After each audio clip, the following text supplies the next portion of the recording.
Mabuhay, kapisanan, kasaysayan, Pilipinas. Makasaysayan gabi po sa ating lahat. Ako po si Xiao Chua, isang public historian. Welcome to Bibal Group, Kasaysayan kay Saya. Ayun, mga kaibigan. Okay. This calls for a celebration because this is the 100th episode since August year 2000 of the pandemic. Ayan, mga kaibigan, ha? At syempre, natutuwa po tayo, no? Nagpapasalamat po tayo dahil nariyan pa rin po ang ating mga kasamahan sa Bibal Group, no? Nais po natin silang pasalamatan. Syempre, nariyan po ang ating Ninong Gaspar Bibal. Ayan. Christine Mandigma, ma'am. Hello po. Syempre, nandyan, no? Nandyan na, bumati na. Rio Brihino Lim. Ha? Rio Brihino Lim. Nandyan din po si Kim Carl Laurente, Benice Balboa, De La Cruz, Sara Sunga, Richard Laldinho, si Bujay Sedutan. At syempre, wala ang iba ngayon. Kasama natin, Jessa Pomar. Ayan, no? Yeah. Buti si Jessa Pomar ngayon, magandang mood. Kasi pagka hindi maganda yung mood niya, ang tawag ko sa kanya, foaming mad, no? Charot lang yun, charot lang. Hindi lang ako, Jessa. Baka bigla mo akong patayan ng live dito, no? Anyway, salamat, Jessa. Sobrang thank you, Jessa. At yun, salamat talaga. Actually, nakakatuwa, no? Batiin natin yung mga yung mga early birds. Tess Cabuenas, thanks daw, Tita Paxton. Rio Brihino Lim, sabi niya, hi, hello po. Carl Adap, makasaysayang gabi po. 23 na po ang ating viewers. Randolph Bernardino, King Pamplona, hello po. Gusto natin batiin pala, no? Kasi kanina, dahil nga, eto na nga, alam nyo, ang ating topic ay sinuggest mismo ni Ma'am Christine Mandigma. For our 100 episode. For our 100 episode, talagang ito yung suggestion niya. Dahil papatak siya ng buwan na ito, bakit daw hindi ko daw pag-usapan ang kasaysayan ng mga kasalan o mga tradisyon sa mga kasalan. No? Bakit kinakasalan tao? Diba? Mayroon tayong religious perspective, may historical perspective, titingnan po natin yan. At ang nag-suggest po talaga ng topic na ito ay mismong si Ma'am Christine Mandigma. Ayan, mga kaibigan, ng Bibal Group. No? Siya po ang, of course, siya po ang isa sa mga tauhan ng ating mahal na Ninong Pangulong Gaspar Bibal. Ayan. El Presidente. Okay? So sige po, no? Salamat po sa suggestion na ito. So binabati ko po si Miss Noela Mai. Hello po sa ating fiancé. Ayan. At syempre binabati din po natin. Nandito na ba? Bumati na ba sila? Wala pa yung iba, no? Pero sige. Bago tayo mag-start sa ating kwentuhan, isa munang paalala mula sa Bibal Group. Ito po. Bertong Kunat! Daryong Dagol! Ano tong balitang pinagkakalat mo dito sa baluarte ko, ha? Anong balita? Huwag ka na magmaang-maangan pa! Ayun ba? Ha? Hindi ba totoo naman? Nasabi ang lunas sa COVID. Alam mo ba kung nasaan naman kang mayaw? Nasaan naga talaga yun? At higit sa lahat, fake news talaga yung EDSA Revolution. Ungas ka ba? Ano ba pinagsasabi mo? Saan mo pinagkukuha yan? Siyempre, nag-research ako, no? Sa Tuktuk University. Palibasa kasi at umugot ka na at laos, kaya hindi mo alam yun. Ano, ha? Lord naman! Magpaulan ka naman ng katalinuhan!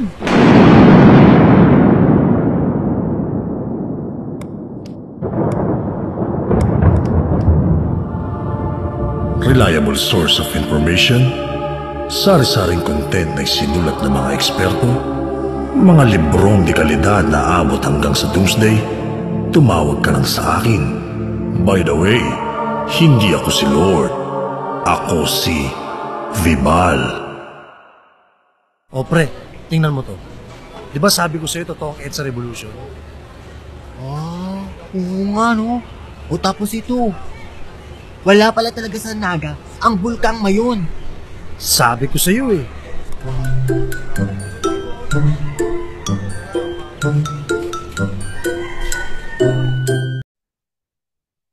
Yun mga kaibigan, hello po. So yan, salamat sa Bibal Group. Alam nyo, meron ako isi-shoutout dito. Isi-shoutout ko po si Ferdinand Blumentritt. May bago po siyang libro. Congratulations sa best friend BFF News Rizal. Naglabas po ng edisyon na Pilipiniana Klasika ang Bibal Group ng Diccionario Mitológico de Filipinas, Dictionary of Philippine Mythology. Ayan, third edition. Sinalin ni Jaime Marco Marquez at inedit ni Leslie Ann Hill. Napakaganda po nito kasi ito pong Dictionary of Philippine Mythology na ginawa ng eksperto sa Pilipinas sa si Ferdinand Blumentritt. Best friend ni Rizal, ayan, nakikita nyo, dictionary. No? Translated into English from Spanish. Tapos makikita ninyo, may illustrations. Napakaganda po ng illustrations. So, Bibal Store lamang po Bibal Store. At syempre, isa-shoutout ko na rin yung isa sa mga paborito ko, A Visual Guide to Philippine Ancient History by my Professor Vicente Villan. Ayan. Ito talaga fully illustrated. Fully illustrated. Lahat ng paliwanag may illustration po. At nagpapakita to ng ilan sa mga accurate na mga pananaw ukol sa ating mga ninuno. I think this is one of the best books now about our ancestors, no? Na mabibili ninyo. Okay? Salamat po. So yan po, no? Mula sa Bibal Group, mga kaibigan, na talagang walang takot, no? Hindi iniisip kung bebenta ba o hindi. Pero dahil sa ganda, talagang bibilhin mo talaga itong mga aklat na ito, no? At talagang walang takot na iba-ibang mga topic, academic man yung topic, ilalabas. Ilalabas, mga kaibigan. Kaya yan po, no? Salamat po. Okay, tingnan natin kung sino pa yung mga narito. Chow Chua, my sister is watching. Hello po. Noel, Mai Orozco is watching. Hello. Jeric Simpanlikan, magandang gabi po, Doc Xiao. Carl Adap, homie ni Rizal, expert sa Pilipinas pero hindi pa nakapunta dito. Wow, yes po. Yes. Okay. Sige, puntahan natin yung Puntahan natin yung ating topic ngayon, yung kasal. Okay, ganito yan eh. Kailangan tingnan muna natin, siguro dahil lahat tayo halos ay Kristiyano or specifically Kristiyano-Katoliko, ano ba ang ibig sabihin ng kasal? O marriage? O yung wedding ceremony? O? Magbabatay po tayo sa aklat ng isa sa mga paborito kong Catholic writer. Ako po, protestante po, pero babasahin po natin itong Catholic book na sinulat ni Father Genil Pitonel pala. Oo. Shemay, Sons of Holy Mary Immaculate. Akala ko si Father Akala ko ang sumulat sino nga ba 'yon? Si Padre Paulo Pirlo. Oo. Paulo Pirlo. So sige. Pero anyway, ito po, The Sacrament of Marriage, Catechesis and Rite. Meron pong mga nakalagay dito, no? Na mga paliwanag. So dito ho tayo babatay ng paliwanag natin. Ano po? Oo. Sige. So, eto na. Primer on the sacrament of marriage. Di ba? Marriage. Ano ba yung marriage? Pagka yung dalawang nagmamahalan, kinasal sa isang seremonya. So, sa Catholic Church, ang marriage is a covenant by which a man and a woman establish between themselves a partnership of love for the whole life. Ibig sabihin po, buong buhay po na commitment sa isa't isa. Yan ang kasalan sa perspektibo ng simbahang Katoliko. Okay. In this intimate community of life and love is by its nature ordered to the good of the spouses and hindi lang sa pagmamahalan, kundi sa procreation and education of children. Yan po, maliwanag po, nakikita natin na ang kasalan ay para po sa pagkakaroon ng pamilya at edukasyon ng mga bata. This covenant between baptized persons has been raised by Christ to the dignity of a sacrament. Sa simbahang Katoliko po, ayon daw sa aklat na ito ay inelevate daw ni Kristo sa isang sakramento. Isa sa mga mahalagang dapat na tinitignan ng isang tao. Okay. Dapat ginagawa ini ng isang Katoliko. Why is marriage a sacrament? Bakit siya isang sakramento? Sabi dito ni Father Jenil Tonel, Siamay, marriage is a sacrament because the covenant between the spouses signifies the union of Christ and the church. Mga kaibigan, maliwanag po, no? Na the Christ, di ba, is married to the church. Union of Christ and the church. St. Paul said, husband, love your wives as Christ loved the church. This is a great mystery, and I mean in reference to Christ and the church. Ephesians 5:25-32. Marriage is such sublime a sacrament that signifies also the eternal life in paradise. I saw the New Jerusalem, which is the church, prepared as a bride adorned for her husband, Jesus, Revelation 21:2. The sacrament of marriage gives spouses the grace to love each other with the love with which Christ has loved His church. Yung pala yun. So, again, hindi po ako pastor, hindi po ako pare, binabasa ko lamang po ito as an explanation sa our culture. Huwag po kayong maniniwala sa akin kasi baka kung ang kaligtasan niyo po ay aangkla niyo sa akin, baka hindi po kayo maligtas. Ano? Joke lang po. But we are using this for our, para meron tayong reference. The most Filipinos are Catholic Filipinos. So ganun pala yun, ano?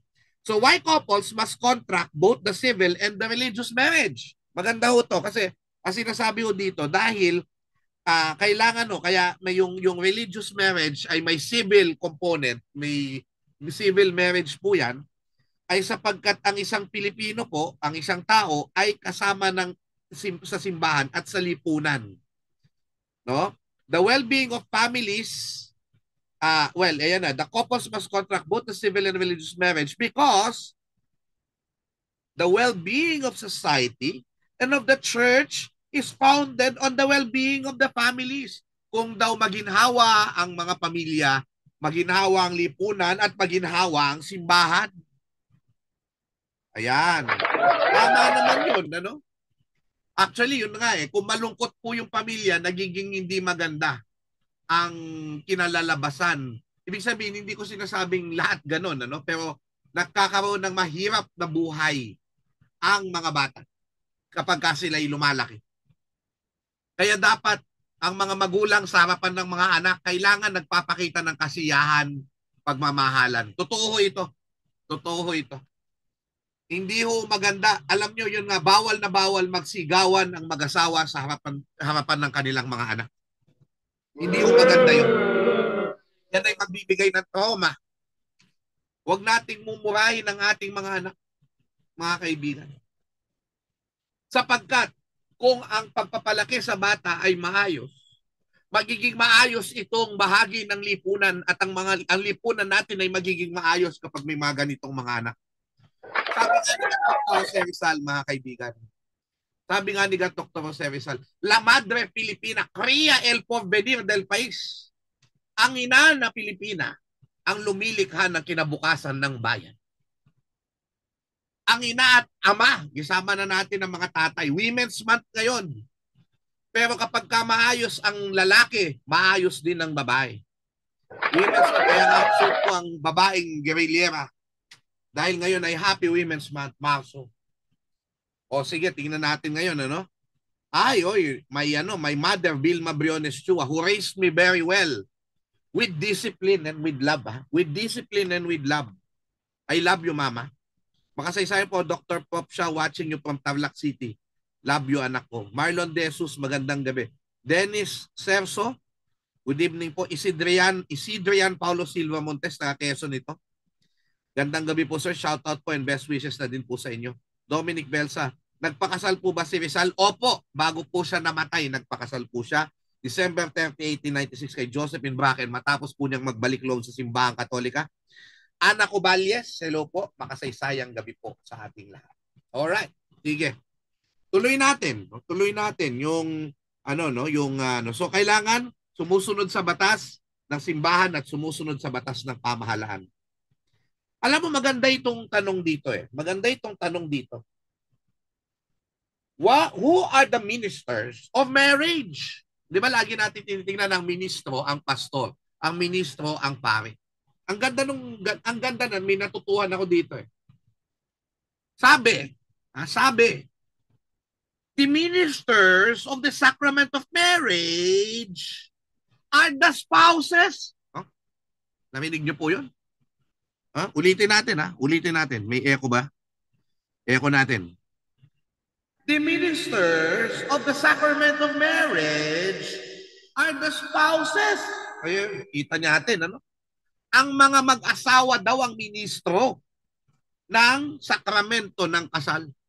Tayo pala yun.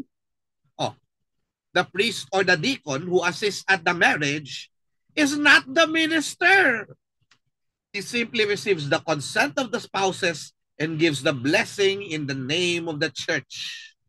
However, the priest is the minister of the Holy Mass during which the sacrament of marriage takes place.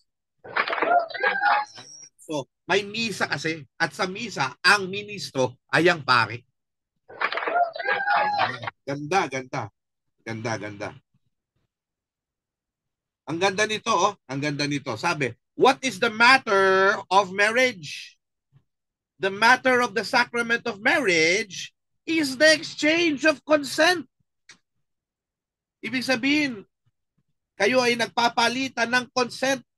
Consent is exchanged when the spouses profess to one another, I take you to be my wife, I take you to be my husband. The marriage is valid only if the consent is exchanged freely and without any impediment. Yun nga po. Ano ba yung impediment? Yun nga ho, kung napilitan lamang yan, impediment yan. Dinukot o tinakot. O yan. Hindi rin pwede na ang edad ay hindi sapat. Diba? So masyadong minor de edad, hindi pwede nang walang paintulot ng magulang. Oh. Hanggang 21. 18 dapat ang may marriage. 18. 21, kailangan pa ng parents' consent hanggang 21. Consanguinity. Ano yung consanguinity? Kapag kayo'y magkamag-anak, hindi pwede. Krimen. Oh. Kapag kunwari, pinatay mo yung asawa ng gusto mong pakasalan, mahirap po yun, mga kaibigan. Bawal po yun. Oh, kapag ka-deceit, niloko mo na panloloko, bawal po yan. Na hindi ka pala kasal, pero kasal ka pala sa iba. Na bawal po yan. Ganda, no? Impotence daw, oh. Nako, impotence daw. Oo, sabi, kapag hindi daw pag hindi na nagpa-plug ceremony, huwag natin pagtawanan yun. Hindi ho biro yun, ano? Oo. Anyway, eto na nga, no? Previous marriage. Yan. Alright, sige. Okay na ho yan. Sa Catholic Church lang naman po ito, no? At marami pang iba. Pero yan po yung parang pinaka-basic po dyan.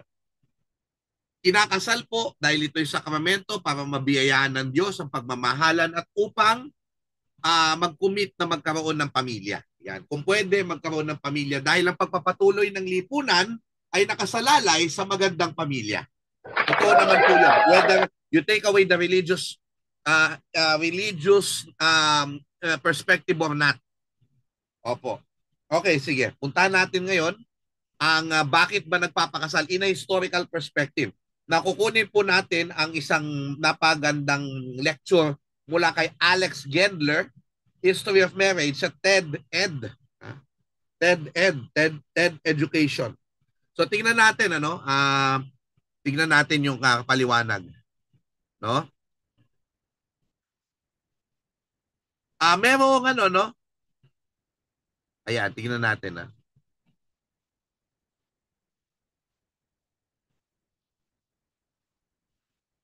Very cultural po ang pagtingin natin sa marriage. Ibig sabihin, sa iba-iba pong lugar sa mundo, iba-iba po yung pananaw. Pero tandaan natin, ano, yung pagbuo ng pamilya, syempre, para magkaanak ka, kailangan magkaroon kayo ng bonding, pairing. Lalaki, babae, magkaroon ng anak. 'Di ba? Nangyayari, especially, nangyari po yan ng matindi doon sa agricultural societies. No? Nung nagkaroon na ng agrikultura, dumami po yan. 10,000 years ago. No? It is a way, kasi di ba dahil nagkakaroon ng, kasi dati, nagkakanak, tapos nomadic, di ba? So okay lang. Pero eventually kasi, nagkakaroon tayo ng agreements dahil nagkakaroon na ng usapin ng property. Nagkakaroon na ng usapin ng ari-arian. Yon, sorry po, no? Hindi yun na religious perspective ito. Ito ay perspektibo ng kasaysayan. Bakit nagkakaroon ng kasal? Para masecure ang ari-arian. Oo, yan. So, land and property. Diba? Para hindi kung kani-kani. By designating children born under certain circumstances as rightful heirs. Ibig sabihin, kung nasa loob lang ng seremonya ng kasal sa isang lipunan, doon lang nagkakaroon ng lehitimong claim ang isang tao sa property. No? So ngayon, eventually, naging mas malaki, complex, ibig sabihin, mas salimuot ang mga lipunan. No?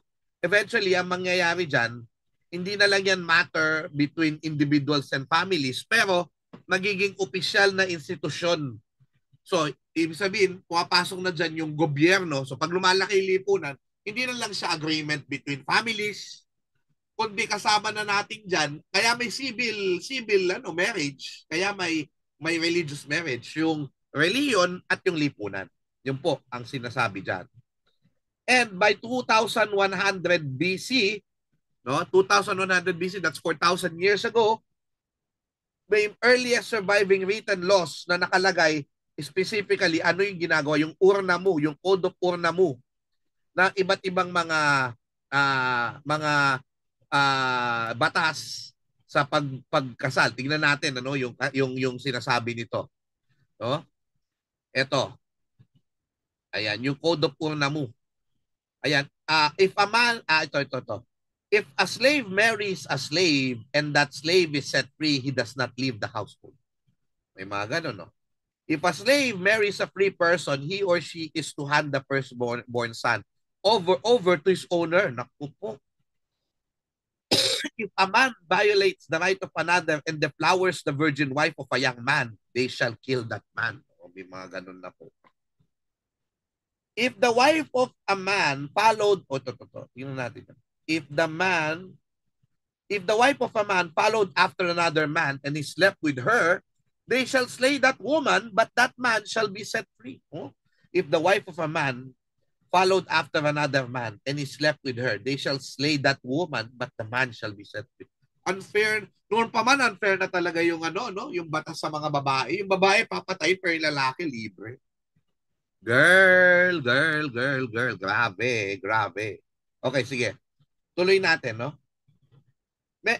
Ayan, eventually magkakaroon ng simultaneous marriages sa ibang mga lipunan, no?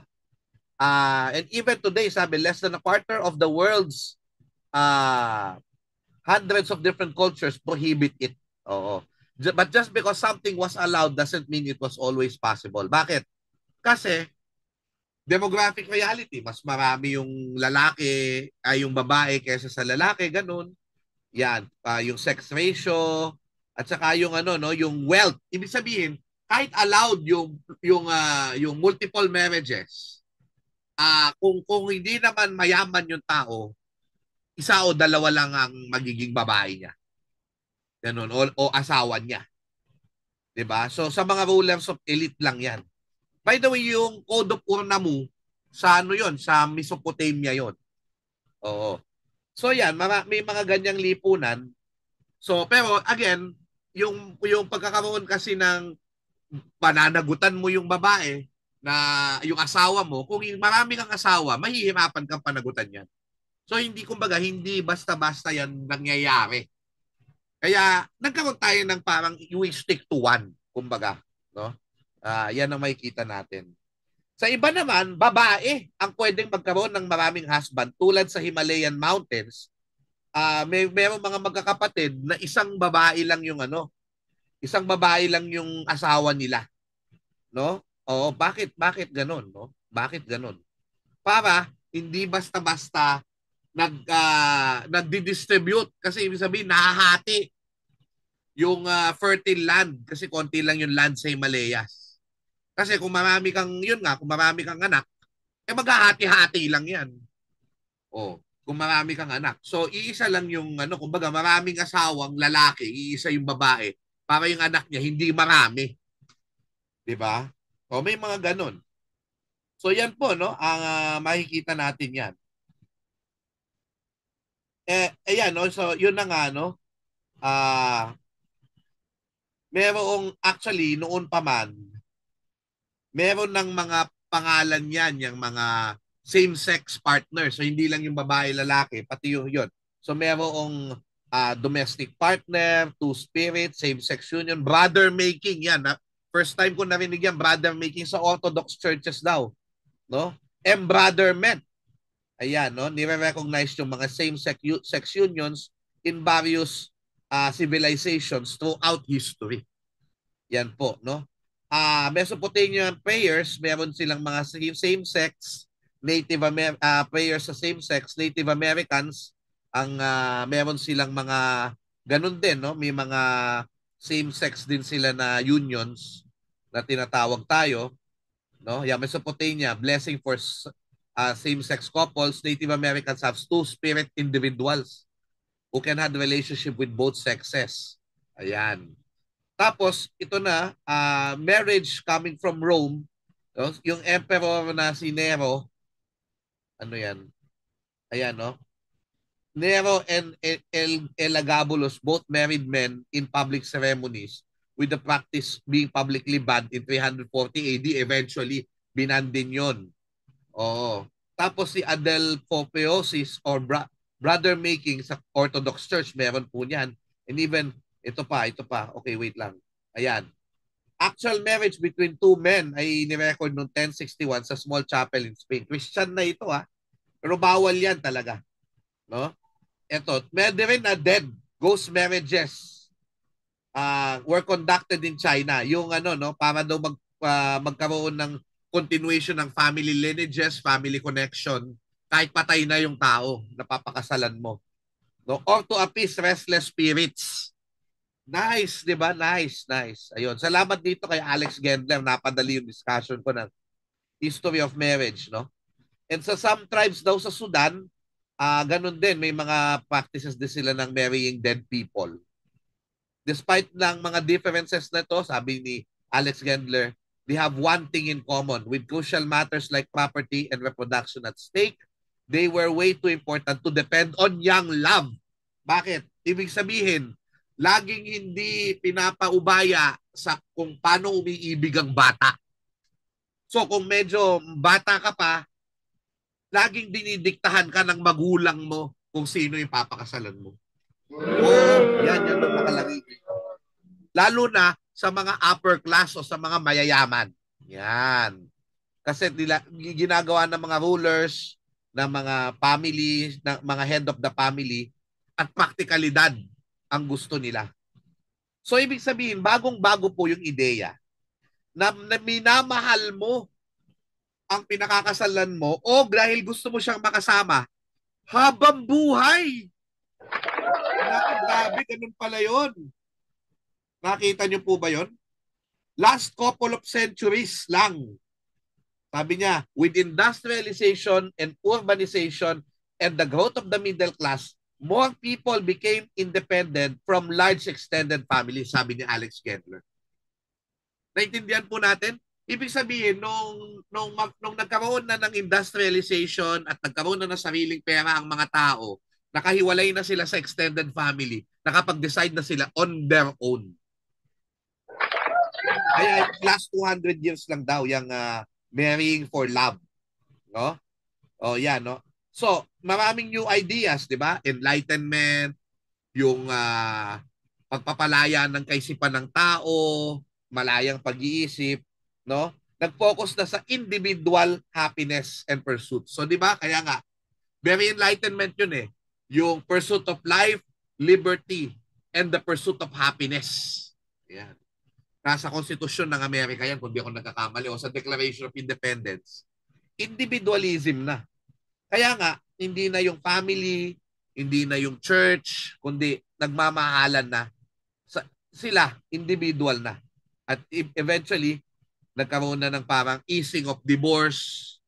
Diba? Easing of divorce. Ibig sabihin, dati ang hirap kumuha ng paghihiwalay. Dapat nullity. Ibig sabihin ng nullity, null. Ibig sabihin, hindi nangyari yung kasal dahil may violation na agad. Yung pare mo, walang lisensya. Diba? Yung edad nyo, hindi bagay. Walang consent sa parientes. Kulang ang mga dokumento. Peke ang kasal nyo. So, null. O kaya, may psychiatric problem na hindi nyo nalaman noon. Yan. Null. Ibig sabihin ng null, hindi nangyari ang kasal.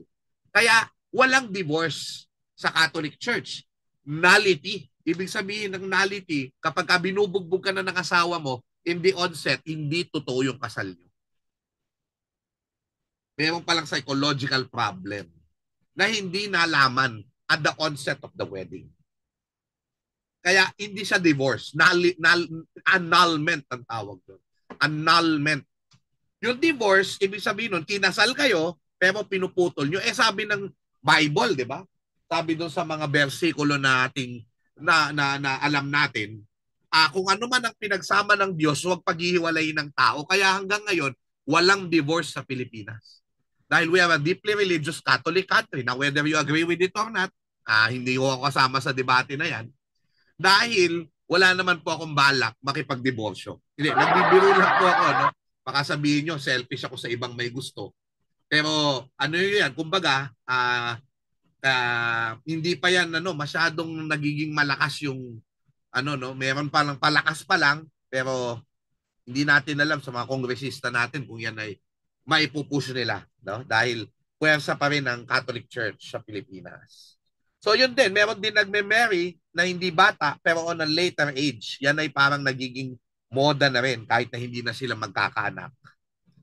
Diba? So, every time nagche-change yung society, nagche-change din po yung pananaw ng mga tao tungkol sa kasalan. So, in a religious perspective, yes, it has always been like that. Makikita natin sa Biblia, pero makikita din natin sa kasaysayan naman, totoo din yung katotohanan din naman yon na yung pagtao, nag-iiba yung tingin sa kasal habang nagbabago yung panahon. So ngayon, tulad ngayon, open na yung mga tao, yung ibang tao sa same-sex unions, di ba? Na nasa simbahan, bawal pa rin po yun. So anyway, we were just talking about it in an academic way. No, hindi naman po ito parang gusto kong baguhin yung inyong pananaw. Ito'y nilalatag lang natin for our discussion. Ayan. So sige, sabi ni Marlon Desus, magandang gabi sa iyo, idol. Dennis Serso, ayan na, okay na pala. Okay, wala bang bagong pagbati diyan, mga kaibigan? May mga bago pa tayong pagbati. Ayan. Lahat ay may karapatang magmahalan ng kanilang totoong minamahal. Godfrey Castillero. Yes po. Daniel Uy, hi Boss Xiao. Angelo Gabriel de la Rosa, magandang gabi Dr. Xiao. Ayan. Hello. Alright, sige. So ngayon, puntahan natin yung mga tradisyon. Ito na, so nabanggit na natin sa kasaysayan, ito yung mga kasalan, ito yung definition, ito yung bakit nagpapakasal throughout history, religious man o historical perspective. Tingnan natin ngayon sa pamamagitan ng aking programang Showtime ang isang video kung saan ating tinalakay yung mga tradisyon sa kasalan. So, tingnan po natin. Ito po.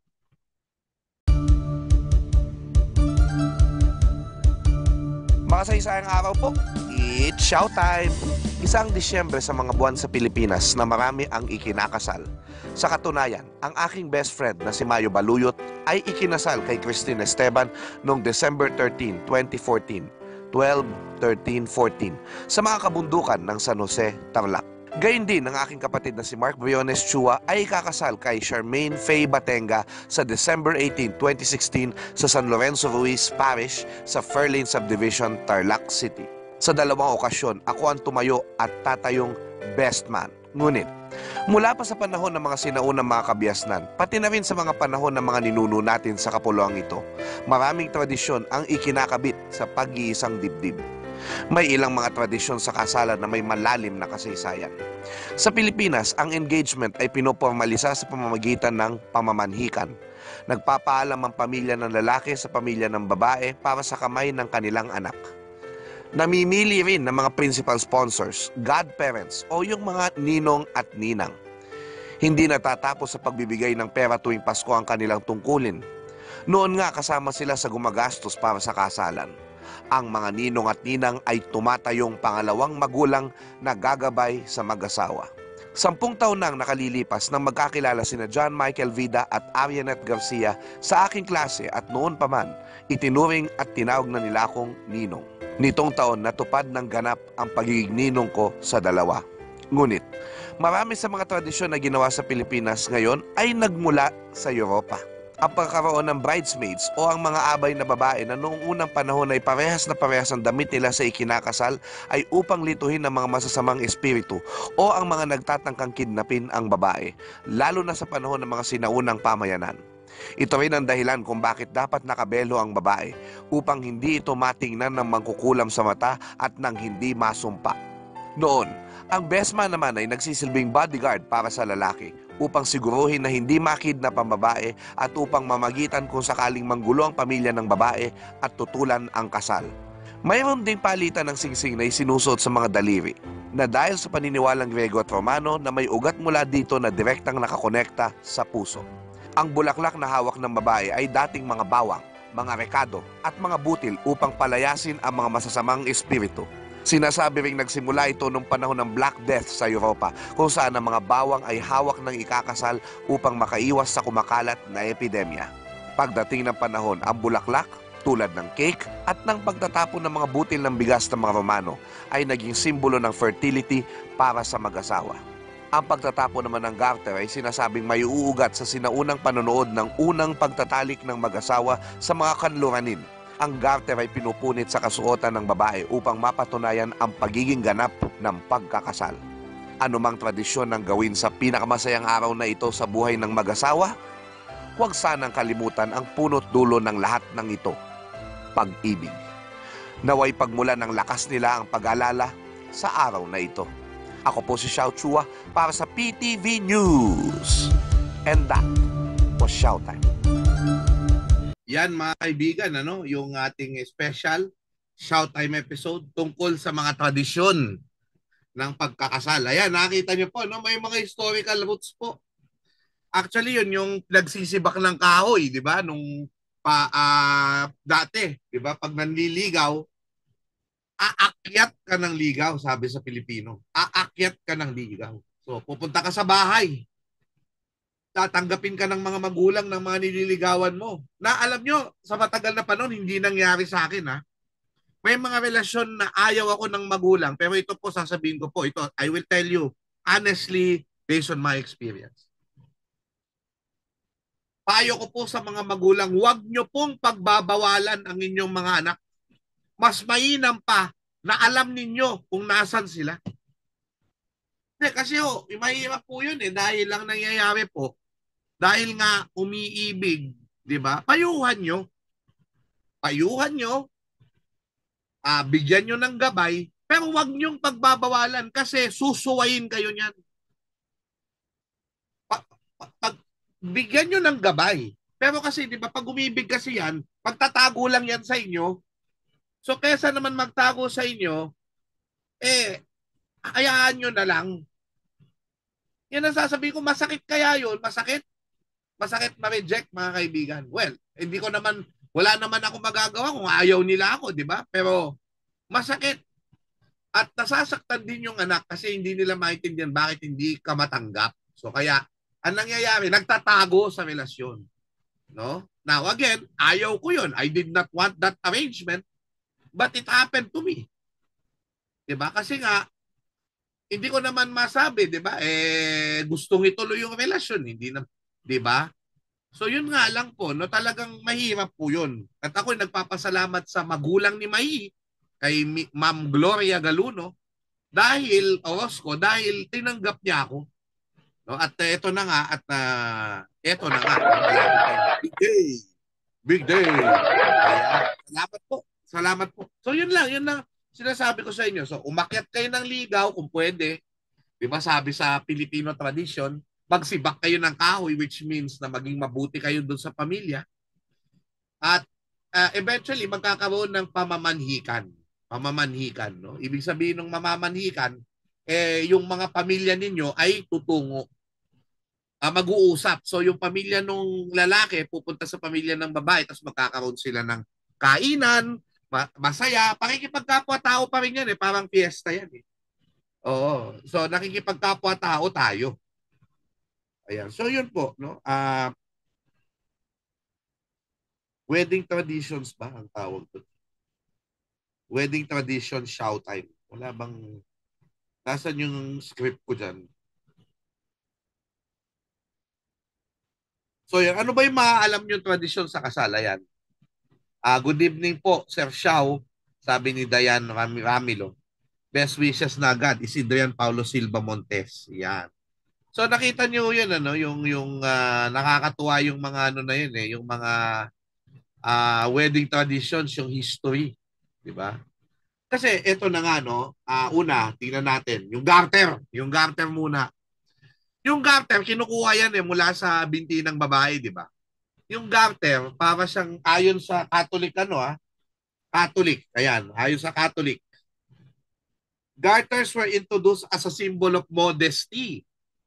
Usually, they were of color blue in association of to the Virgin Mary, and also in reference to an ancient nuptial rhyme which said that every bride should wear something old, something new, something borrowed, something blue, with a sixpence in your shoe. Nowadays, after the wedding, the groom will toss the garter to all the single men for good luck. The catcher then places the two garter on the leg of the maid who caught the bouquet. Yung garter kasi, ano yun pagka, ang alam ko sa pagkakaalam ko sa naalala ko, pag, di ba may mga hari, dapat yung pakakasalan ng mga anak nila, dapat birhen. Dapat birhen. Kasi, hindi mo alam kung baka naman pala yung, di ba, yung hari, yung anak nun, di ba, siya yung magdadala ng seed, ng punla ng pamilyang yon. Paano kung ang babae ay hindi virgin? Ibig sabihin, baka nalusutan ng iba at illegitimate yung maging wala pa naman DNA test nun. So kaya sinisiguro ng lahat na birhen. May mga nanonood sa unang pagtatalik. Grabe, may nanonood. Para masigurado lang na talagang birhen. May mga tinitignan, sinecheck bago magpakasal kung talagang birhen. Pero titingin na doktor. Grabe, no? Nung unang panahon. Kasi nga, gustong i-secure, hindi pwede na hindi kaya kung nagka-boyfriend na dati, hindi pwede. Ngayon, pwede na. Sa Inglaterra, meron ng mga dating boyfriend yan. Sino to? Si Princess Catherine. Yung Duchess of sorry, hindi na siya Duchess of Cambridge. Yung Princess of Wales. So yun po, no? Yun yung garter. Kasi yun tinitingnan nyo. Tatanggalin yun para masigurado na birhen. Yun. Kaya modesty, purity. Opo, no? So yan, Eufemio Agbayani III, June, pagbati po.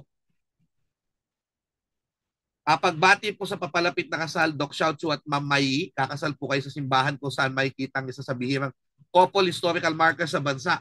Sa simbahan po ito ng Santuario de Santo Cristo, doon daw nakalibing ang Felipe Agoncillo at saka ang Marcela Agoncillo. Tama ba? Dapat pala makita namin yun. Godfrey Castillejo, paghanda sa gera sa biyanan. Oo nga. Oo, taas ng standards ng kasal noon. Opo. Oo. Anyway, ano pa ba yung iba na nabanggit? So, merong tinatawag na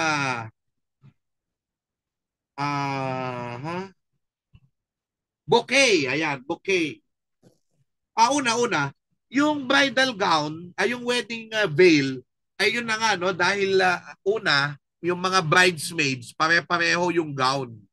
Kasi baka may gustong kumidnap doon sa babae at hindi matuloy yung kasal. Kaya dapat lilituhin mo yung yung gustong kumidnap, kaya pare-pareho yung suot nung bridesmaid tsaka nung babae, nung ano yon, nung bride.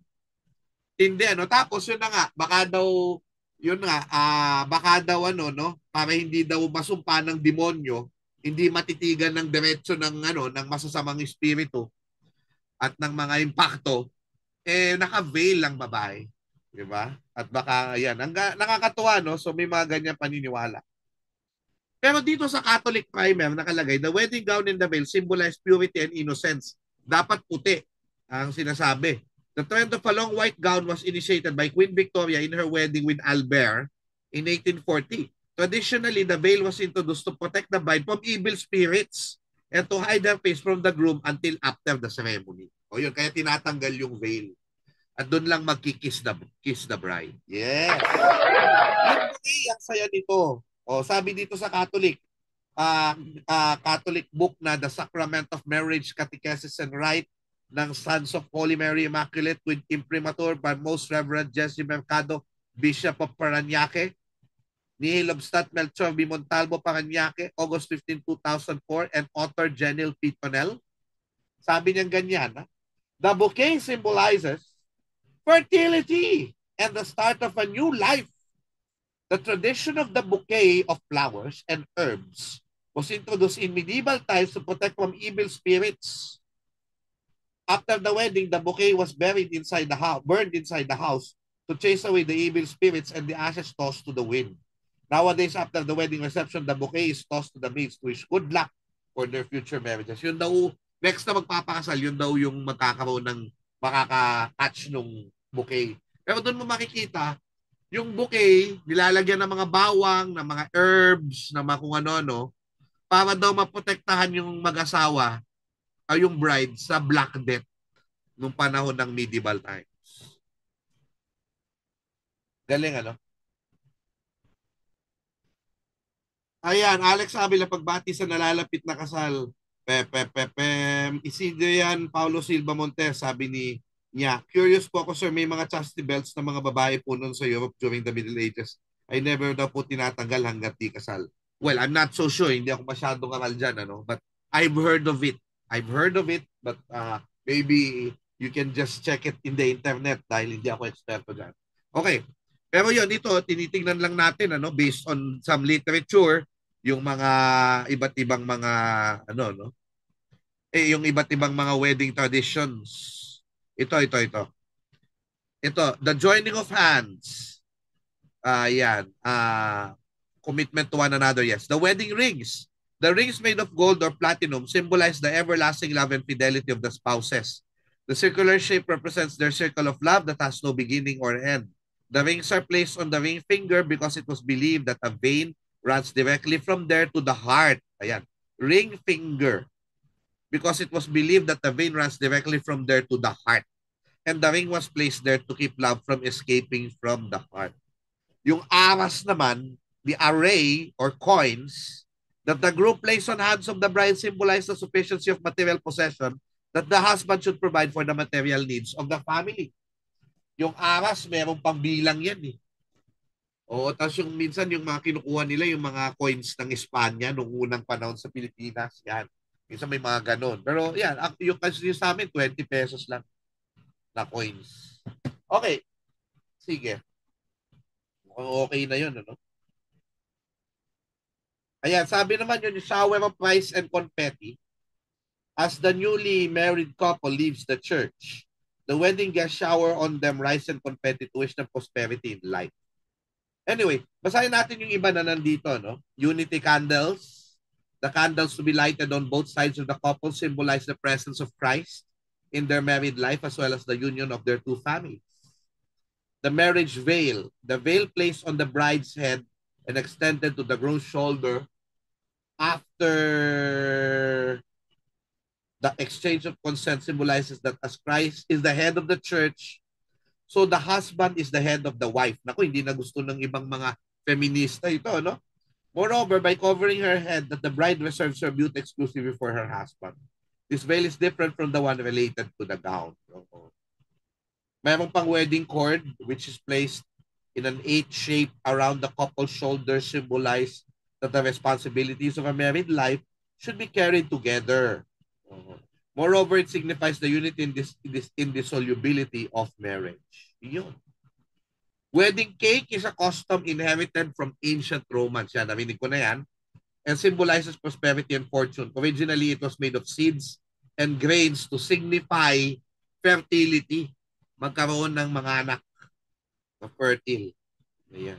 And the white doves set free during the wedding are a symbol of purity and innocence, as well as a sign of peace being announced the whole world. Nice.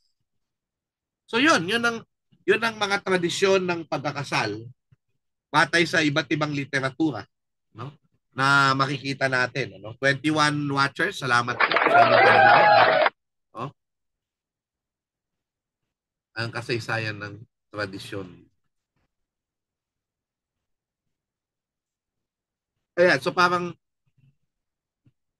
tingnan natin to, ano?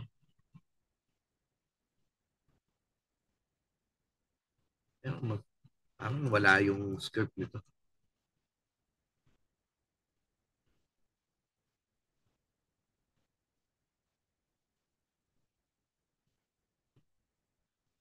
Sandali lang, ano?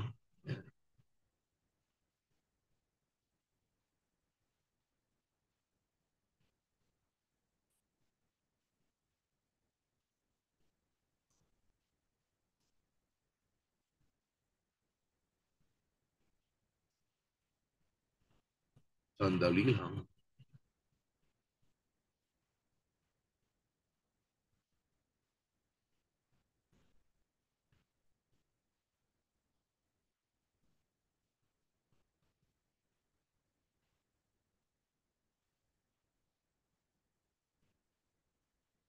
Ayun, okay.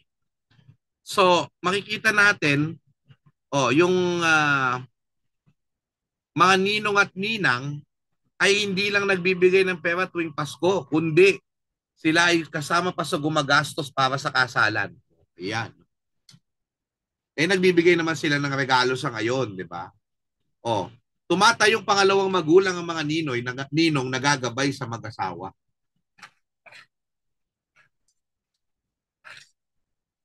Tapos, eto na nga, no? Marami sa mga tradisyon na ginagawa sa Pilipinas ay nagmula sa Europa. Nabanggit na to kanina, no? Nabanggit na yung bridesmaid, nabanggit na yung best man naman ay nagsisilbing bodyguard para sa lalaki upang siguruhin na hindi makidnap ang babae at upang mamagitan kung sakaling manggulong pamilya ng babae at tutulan ng kasal. May ganun pa. Yung paniniwalang Grego at Romano sa mga singsing, may ugat mula dito na direktang nakonekta sa puso. Ang bulaklak na mahawak ng babae ay dating mga bawang, mga rekado at mga butil upang palayasin ng masasamang espiritu. Nagsimula din noon Black Death. Ang bawang ay hawak na ikakasal upang makaiwas sa kumakalat na epidemya. Nabanggit na to. Ayan, pagdating ng panahon ng bulaklak tulad ng cake at ng pagtatapon ng mga butil ng bigas o mena ay naging simbolo ng fertility. Ayan. Ayan. So, ibig sabihin ko na-consummate yung kasal, yung garter ay pinupunit sa kasuotan ng babae upang mapatunayan ng pagiging ganap ng kasal. Ibig sabihin, nagtsuktsakan na po. At hindi fake yung kasal. Kumbaga nagawa na yung dapat gawin. Pero ngayon, ano po ginagawa ng mag-asawa pagkatapos ng kasal? Natutulog! Natutulog, mga kaibigan. Natutulog na po. Saka na lang po yan. Yung mga dapat gawin. Ano man to, kasi pagod na pagod sa kasal eh. Ano mang tradisyon ng gawin sa pinakamasayang araw na ito sa buhay mag-asawa, huwag sana kalimutan punot dulo ng lahat ng ito ay pag-ibig. Naway pagmula ng lakas nila ang pag-alala sa araw na ito. Alam nyo, yun na nga eh. Siguro, kung wala ng mga tanong at wala ng mga discussion, ayan. Mamaya natin tapusin. Tingnan natin. Alam ko po extra ecclesiastical yung tradisyon ng pagpipin ng pera. Pero sa Pilipinas lang po kaya yun. Ako, hindi ko alam UPM yun, pero gusto kong bahagi yan. Wala, extra talaga yan. Gusto kong bahagi yan ng kasal. Malaking tulong po sa amin yan kung lalo na UP kung maglalagay po kayo. Charot, si UP meron ng ano yan ha. Meron ng Care of Eupemio Agbayani NHCP. May postcards po tayo na papremyo sa ating big day. Ayan. Sa Batangas po sir, sabi si Isidrian Paulo Silva Montes, sa Batangas po sir, yung tinatawag na baysanan, both families ng groom at bride ay nag-aasikaso ng preparasyon, handa ng pagkain sa reception, kahit take out. Yes po.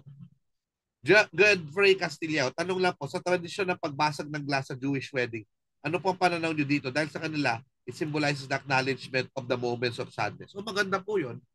Ibig sabihin po nun na tama, paalala yun na hindi magiging masaya lagi ang pag-aasawa.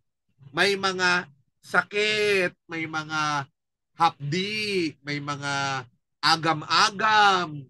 Kailangan maalala yun. Tama, ang ganda naman yan. No? Ed De Leon, greetings from UK. Oy, Mika Mergenio. Bienvenido. Mika Mergenio. Hi, Professor Xiao Chua. Vilma Briones is watching. All right, baby. Wow, okay. Siguro, wala na bang tanong mga kaibigan? No? So, yun po, no? Ako po ay humihingi sa inyo ng panalangin para sa big day natin. No? Hindi po natin babanggitin dito kung kailan. No? Pero malalaman nyo na lang ako. At yun din po, no? Pagpasensya nyo po na hindi po ako malaging makakasagot sa inyo dahil talagang abalang-abala na po kami sa mga preparasyon. Kanina lang po, gusto ko palang batiin ang ating mga kaibigan sa Santuario de San Antonio. Ayan. Ito, Santuario de San Antonio. Tingnan natin, ano? Salamat po kay Michelle, kay Wilson, kay Father Luis Sierra OP na siyang nag-interview sa amin, canonical interview kanina. At talaga nagbigay sa amin ng compassion. I felt the compassion and the love from Father Sierra. Gayun din ang pag-asikaso sa amin personally ni Father Matias, Father Matt Ngare OP. Ito po ay sa Spanish province of the Dominicans dito sa Santuario del Santo Cristo. So yan po, no? Salamat po marami, no, mga kaibigan. Kaya yon, Santuario del Santo Cristo, salamat po, no?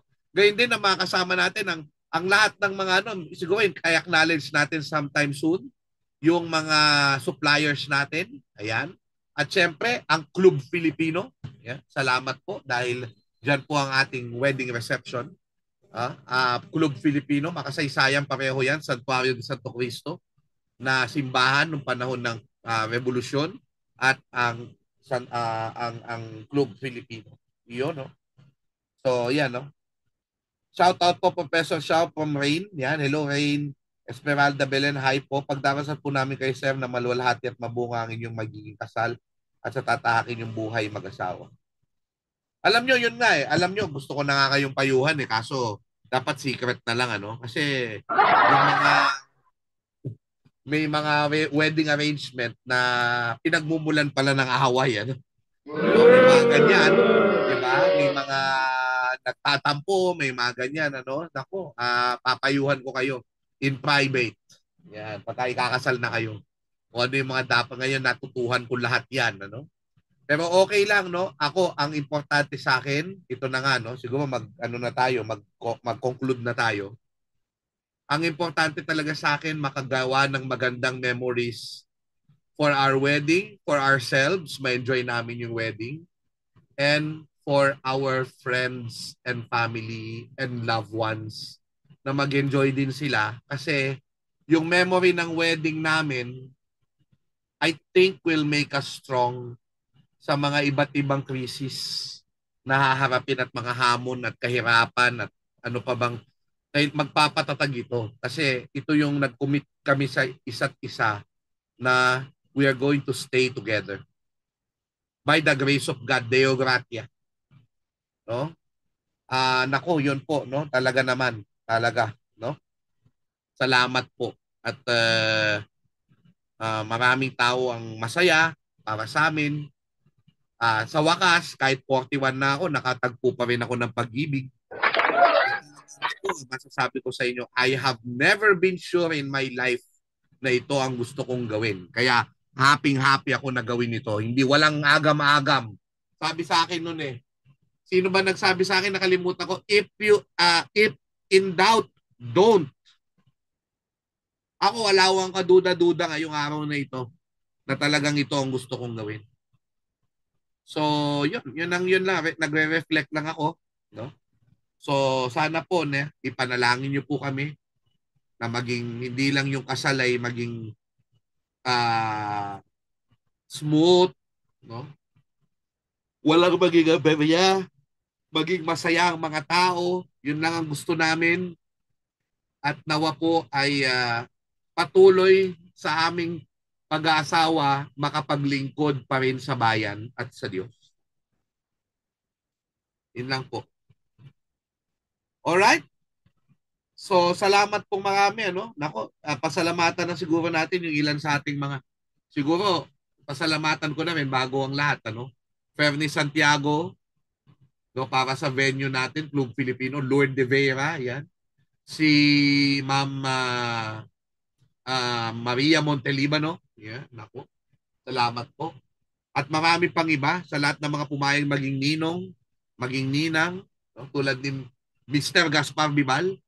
Ayan, salamat po sa inyo.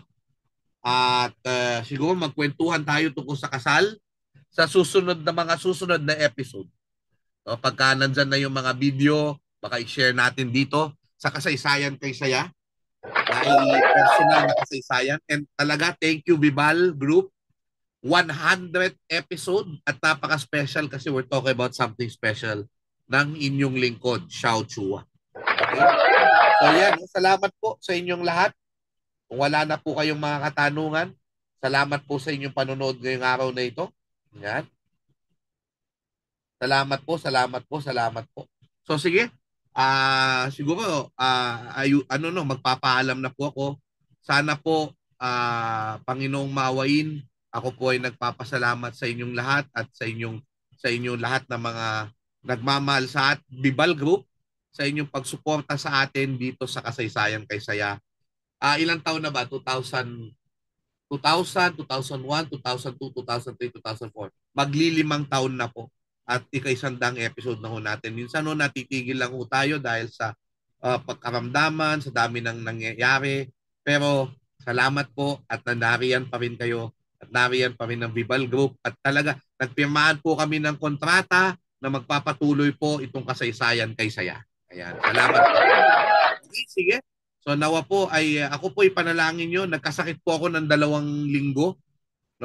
Pero nakikita nyo ako nakatayo, nasa events. Pero sama talaga ng pakiramdam ko in the past few weeks. Pero ito po ay nakayanan natin. Sana po ay hindi ito mangyari sa aking araw ng kasal. So muli, sana po tulad ng lagi nating sinasabi, lagi po tayong magmahal sa kasaysayan sa bayan dahil ang kasaysayan po ay kay saya. Alright? Sige po. Nawa po ay ang pag-ibig ng Diyos at pag-ibig natin sa bayan ay sumahatin. Okay? Bye-bye. Ano ba sinasabi ko? Nakalimutan ko na sa tagal at lagi po nating tatandaan, Oo, ang kasaysayan ay kay saya. Bye-bye!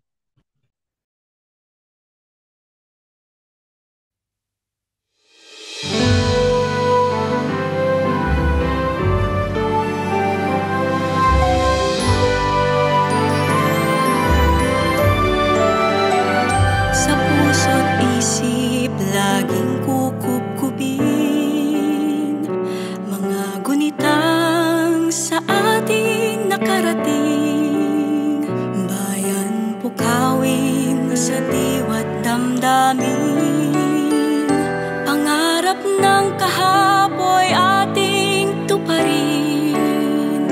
Marami pang bagay ang dapat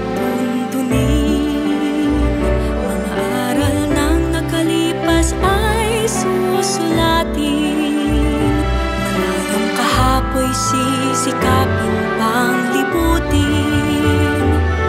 Nalalaman ay atin pang pauunlarin.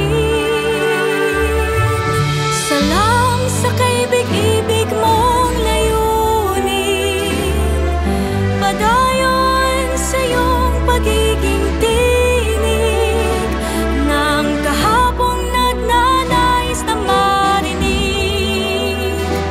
ng ngayon at ng bukas na darating. Luwit ka mananalaysay sa iyong papel, turuan ang mga kababayan na daigin. Agam-agam sa sarili, dangal papag-alabin, kabayan, bayan na kabutihay, landasin.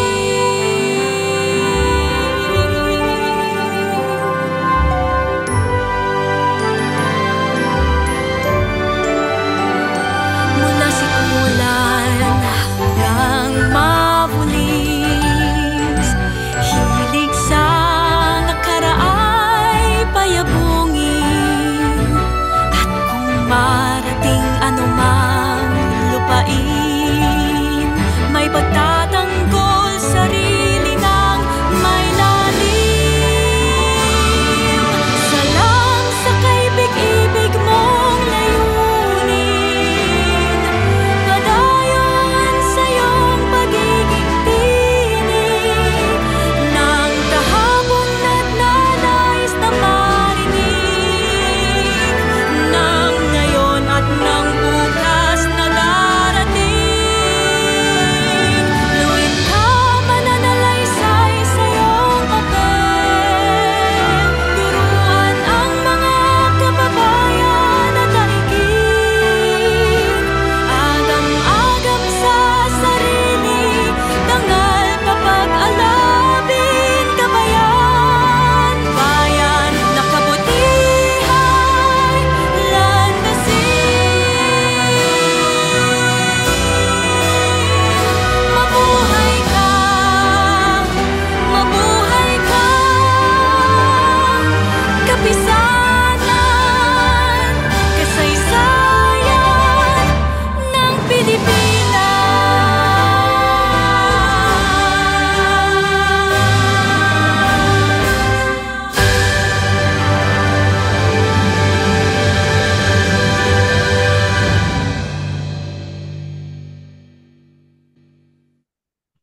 Pahabol na pagbati po kay Tita Daed, Tita Edna, Tita Mercy, Tita Tek at Pamela, mga kamag-anak po natin sa Tarlac. Mabuhay po tayong lahat and see you on my wedding.